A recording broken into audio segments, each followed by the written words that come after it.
BX1 +. Toujours plus d'actu.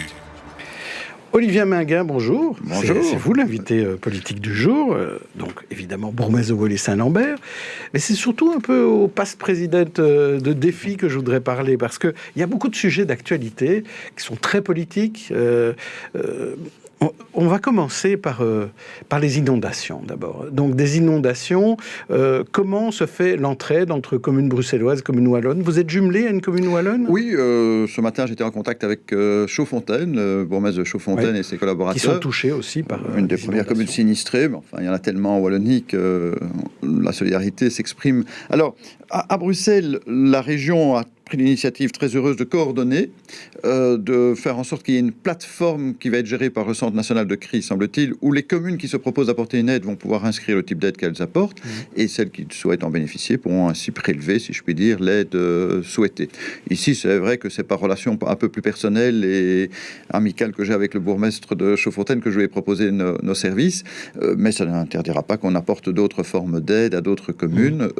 C'est à la fois évidemment de la logistique, c'est du personnel et du matériel pour déblayer l'espace public, aller dans les maisons, aider les personnes sinistrées, mais ça sera aussi sans doute à terme d'autres formes d'aide. Par exemple, notre CPS va livrer des repas à domicile à des personnes sinistrées qui n'ont pas la possibilité de se préparer des repas, et ainsi de suite. Donc la solidarité est assez exemplaire venant de plusieurs communes du pays. C'est une bonne nouvelle, en tout cas, cette solidarité. On a aussi mis en cause la réforme de la protection civile. Et c'était il y a quelques années, on avait décidé de ne trouver que 2 endroits en Belgique où on mettrait la protection civile. Il y avait un endroit qui était tout près de Bruxelles, à Liedekerke, qui a disparu.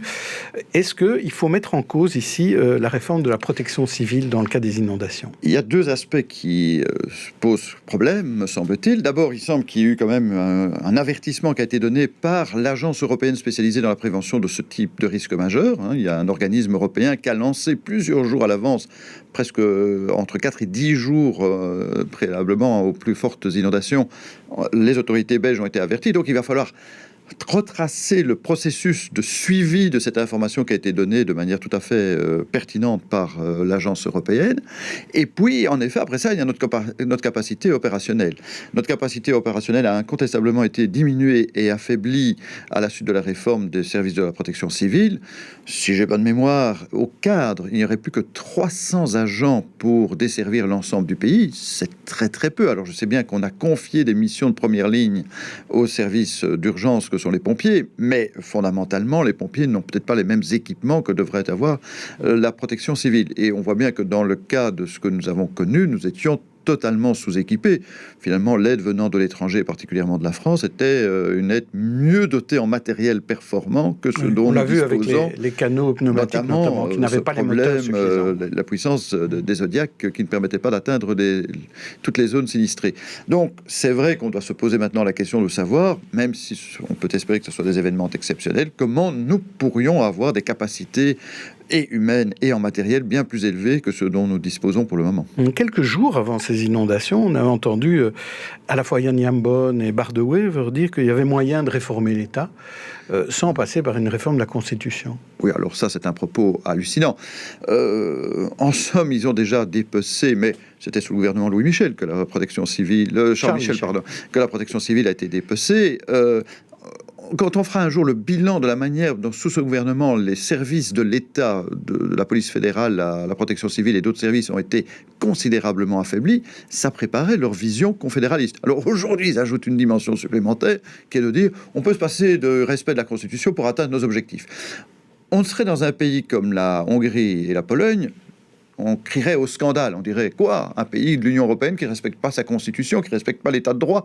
Ici, en Belgique, certains prennent ça comme si ce serait une chose tout à fait banale et qu'on pourrait accepter parce qu'il faut satisfaire aux fantasmes de ces nationalistes. Non, fondamentalement, je me suis d'ailleurs insurgé, comme d'autres, en disant « Stop !» ça fait prendre conscience de ce qu'est la véritable nature d'un parti comme la NVA. Vous savez que moi, depuis longtemps, je dis que c'est un parti d'extrême droite nationaliste. J'ai osé faire ce diagnostic. Il y a un parti qui dit qu'il faut abandonner l'état de droit, le respect dû à l'état de droit, c'est vraiment un parti d'extrême droite. Mais un parti qui dit que effectivement, il ne faut plus tellement compter sur la Constitution, alors que vous voulez, par exemple, inscrire la laïcité dans la Constitution, ça veut dire que ça sert à rien, toute cette discussion. Mais justement, la Constitution, vous savez, c'est la protection juridique des libertés fondamentales et des droits essentiels de la population. On l'oublie toujours, mais c'est la Constitution qui fait qu'aujourd'hui, la Cour constitutionnelle vérifie la compatibilité, et on soumettra par exemple une loi comme la loi pandémie, que nous avons considérée à juste titre du côté de Défi, et mon président François de Smet a eu raison de le dénoncer, comme une loi qui ne respecte pas les pouvoirs du Parlement et les libertés fondamentales. C'est la Constitution qui permet de vérifier la compatibilité d'une loi avec les dispositions constitutionnelles. Les dispositions constitutionnelles, c'est le sanctuaire de ce qu'il y a de plus essentiel dans la protection des libertés. Donc, ceux qui malmènent la Constitution malmènent finalement nos droits de citoyens. Il faut en être bien conscient. À chaque fois qu'on remet en cause l'indépendance du pouvoir judiciaire, qui est garantie par la Constitution, à chaque fois qu'on met à mal les équilibres entre les pouvoirs qui sont garantis, ces équilibres, par la Constitution, à chaque fois, on menace finalement quoi ? Les droits des citoyens. Il ne faut jamais l'oublier. Alors, revenons sur cette laïcité. On n'a pas toujours bien compris la position de Défi, qui d'un côté est ouvert aux signes convictionnels à la STIB et dans l'enseignement supérieur de la COCOF à Bruxelles, mais pas concernant une commissaire du gouvernement. Donc, expliquez-nous un petit peu la cohérence là. La laïcité de l'État, c'est quoi ? Il faut d'abord rappeler. Vous savez que j'étais vraiment le tout premier parlementaire en 2003, donc bien avant qu'on parle des problèmes du port de signes convictionnels qu'est le foulard, pour défendre le principe de la laïcité. D'abord, la laïcité de l'État s'impose aux autorités publiques. C'est faire respecter en effet l'indépendance, l'impartialité, la neutralité dans l'exercice de leurs responsabilités à des mandataires politiques et à des fonctionnaires. À la STIP, nous avons obtenu la confirmation du principe de la neutralité dite exclusive, c'est-à-dire celle qui impose de manière objective que dans l'exercice de leur mission, un certain nombre d'agents ne peuvent pas exprimer... Oui, mais avec l'acceptation d'exceptions aussi. Alors, la laïcité n'interdit pas des cas d'exception. Même en France, il y a des cas d'exception. Mais ces cas d'exception sont tellement exceptionnels qui sont insignifiants. Alors, je vais dire très clairement les choses à la STIP. À la STIP, qu'est-ce que nous avons fait consacrer comme principe ? Cette neutralité exclusive. Pour tous les agents qui exercent une autorité, c'est-à-dire qui ? C'est-à-dire tous les agents qui sont chargés d'appliquer la loi d'une manière ou d'une autre. C'est quasiment la totalité des agents. Et en plus, tous les agents qui sont en contact avec le public. Après ça, qu'est-ce qui pourrait rester comme agent susceptible de ne pas d'être autorisé à porter des signes convictionnels ? En somme, des agents qui ne relèvent pas d'une fonction d'autorité, qui travaillent la nuit, qui ne sont pas en contact avec le public. Donc éventuellement des membres du personnel d'entretien des rames de métro. Vous minimisez donc cette entrée de signes convictionnels. Donc, c'est-à-dire que c'est conforme au principe de la laïcité. La laïcité veut en effet qu'on préserve l'autorité publique, l'autorité de l'État ou du service public vis-à-vis des tiers quand on est en contact avec les administrés. Donc tous ceux qui seront à la STIP en contact avec les administrés ou qui ont une autorité de l'État au sens appliquer une législation, tout cela ne seront pas autorisés à porter des signes convictionnels.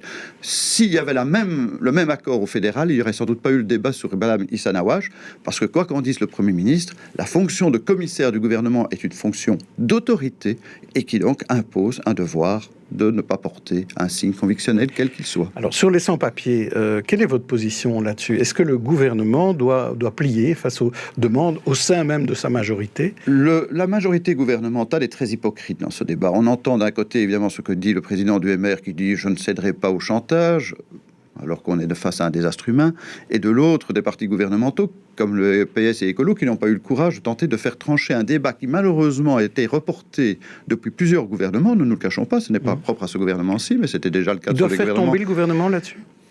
C'est leur choix, c'est leur problème. Je dis tout simplement qu'il serait beaucoup plus utile de faire ce que nous avons proposé, notamment par une proposition de loi qui a aussi été défendue par François de Smet et Sophie Rony au Parlement fédéral, qui est de fixer enfin des critères clairs de la régularisation. Tout le monde sait très bien qu'il faut accepter des opérations de régularisation à des intervalles plus ou moins réguliers. Ce qui est scandaleux, c'est qu'aujourd'hui, et le secrétaire d'État à l'immigration et au droit d'asile le rappelle, M. Madi, c'est que c'est un pouvoir discrétionnaire. Mais justement, c'est ce que nous ne voulons pas. Nous ne voulons plus de ce qu'a été les méthodes de Theo Franken qui accordait des visas de manière discrétionnaire. Proprement scandaleux. Il faut des critères clairs dans la loi, des critères liés à quoi ? Ça arrêtera la grève de la faim ? Bien entendu.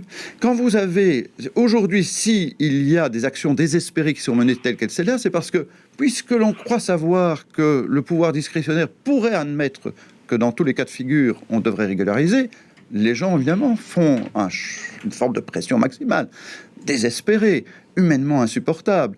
Donc il faut mettre fin à cette sorte d'absurdité du pouvoir discrétionnaire pour avoir des critères légaux. Et vous savez, je dis toujours aux habitants qui me disent « Oui, mais on va les avoir tous en Belgique ». Non, ce n'est pas vrai.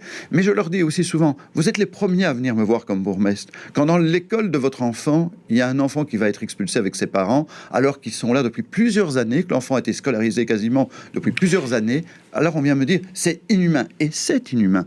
Donc c'est pour ça qu'il faut des critères légaux. Et les critères légaux, c'était notamment la durée de séjour, la scolarité qui a été suivie pendant un certain nombre d'années, notamment si c'est la scolarité obligatoire par les enfants d'une famille, le fait que la personne travaille, et ainsi de suite. Voilà tous des critères objectifs. Pour terminer, je vous repose la question. Est-ce qu'un décès est une ligne rouge? On parle maintenant du côté des socialistes qu'on pourrait quitter le gouvernement s'il y a un décès. Faites en sorte, au Parti socialiste, comme à l'ensemble du gouvernement, pour qu'il n'y ait pas de décès. Ce serait terrible de dire que finalement une crise gouvernementale serait suscitée par un drame humain. Parce que les partis gouvernementaux n'auraient pas accepté d'assumer leurs choix et leurs responsabilités. Ils ont la possibilité d'empêcher toute forme de décès dans la situation de crise parmi les 475 personnes qui sont dans différents bâtiments et des églises notamment à Bruxelles ou à l'ULB, sur le campus de l'ULB et de la VUB. Merci Olivier Maguin de nous avoir expliqué tout cela.